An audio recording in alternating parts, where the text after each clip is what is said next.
విశ్వామిత్రుని సూచన మేరకు శ్రీరాముడు తన పాదుకలను భరతునికి ఇచ్చి పంపించాడు.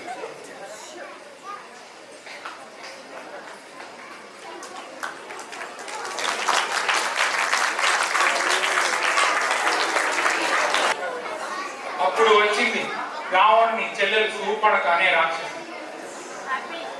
రాముని చూసి ఆయన మోహించి, ఓ మానవ, నేను నిన్ను మెచ్చాను, నన్ను వివాహం చేసుకో అని నిర్బంధించింది. అప్పుడు శ్రీరాముడు, ఓ స్త్రీ, నిన్ను వివాహం చేసుకోవడం కల్లా ఇక్కడి నుండి వెళ్ళు అనగా అవమానంతో అక్కడే ఉన్న సీతాదేవికి హాని తలపెట్టవలసి ఆమెపై లంఘించింది. సీతను రక్షించడానికి రాముడు శూర్పణఖను అడ్డగించను. కట్టెలు మోపు తెస్తున్న లక్ష్మణుడు ఇదంతా చూసి కోపంతో శూర్పణఖను అడ్డగించి ఆమె ముక్కు చెవులు కోసెను. అన్నా రావణా అని ఆర్తనాదం చేసి శూర్పణఖ అక్కడ నుండి వెళ్ళిపోయింది.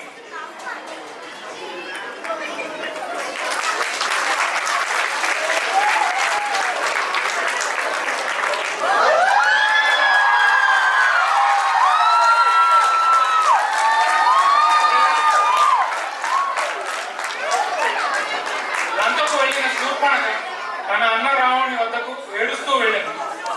ఏమైనది సోదరి అనగా శూర్పణఖ రావణునికి చిలువలు పలువలు చేర్చి చెప్పింది.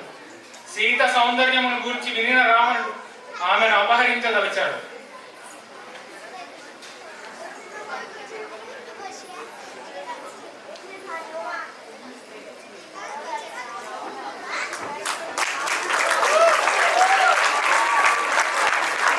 రావణుని ఆజ్ఞగా మారీచుడు బంగారు లేడిగా మారి సీతారాములున్న ఆశ్రమం సమీపంలో సంచరించసాగాడు.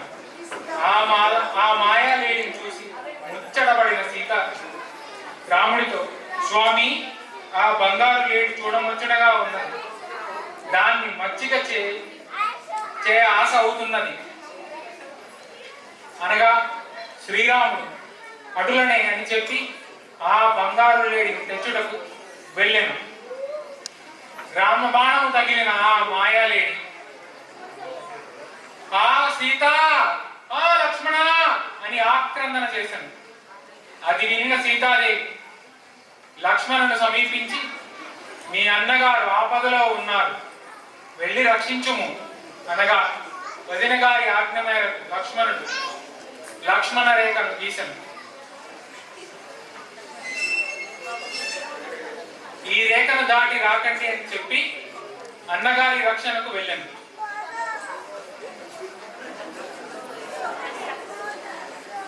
ఆ అవకాశం కోసమే ఎదురు చూస్తున్న రావణుడు సీతను అపహరించదలిచాను. కానీ లక్ష్మణ రేఖను దాటలేక కపట సన్యాసి రూపంలో వచ్చి, భవతి భిక్షాం దేహి, భవతి భిక్షాం దేహి అని పిలువగా సీతాదేవి భిక్షను తెచ్చాను. అంతట రావణుడు ఆ లక్ష్మణ రేఖ దాటి వచ్చి భిక్ష వేయమని ఆజ్ఞాపించను, లేకున్నా భిక్ష స్వీకరించను అనగా సీతాదేవి అలానే చేయగా రావణుడు ఆ భిక్ష పాత్రను బిగ్గరగా నవ్వి తన నిజస్వరూపంతో నిలిచాడు. అది చూసి సీతాదేవి మూర్ఛపోయింది. మూర్ఛపోయిన సీతాదేవిని రావణుడు ఆమె ఉన్న భూమితో సైతం అమాంత మార్గంలోకి వెళ్ళిపోయింది.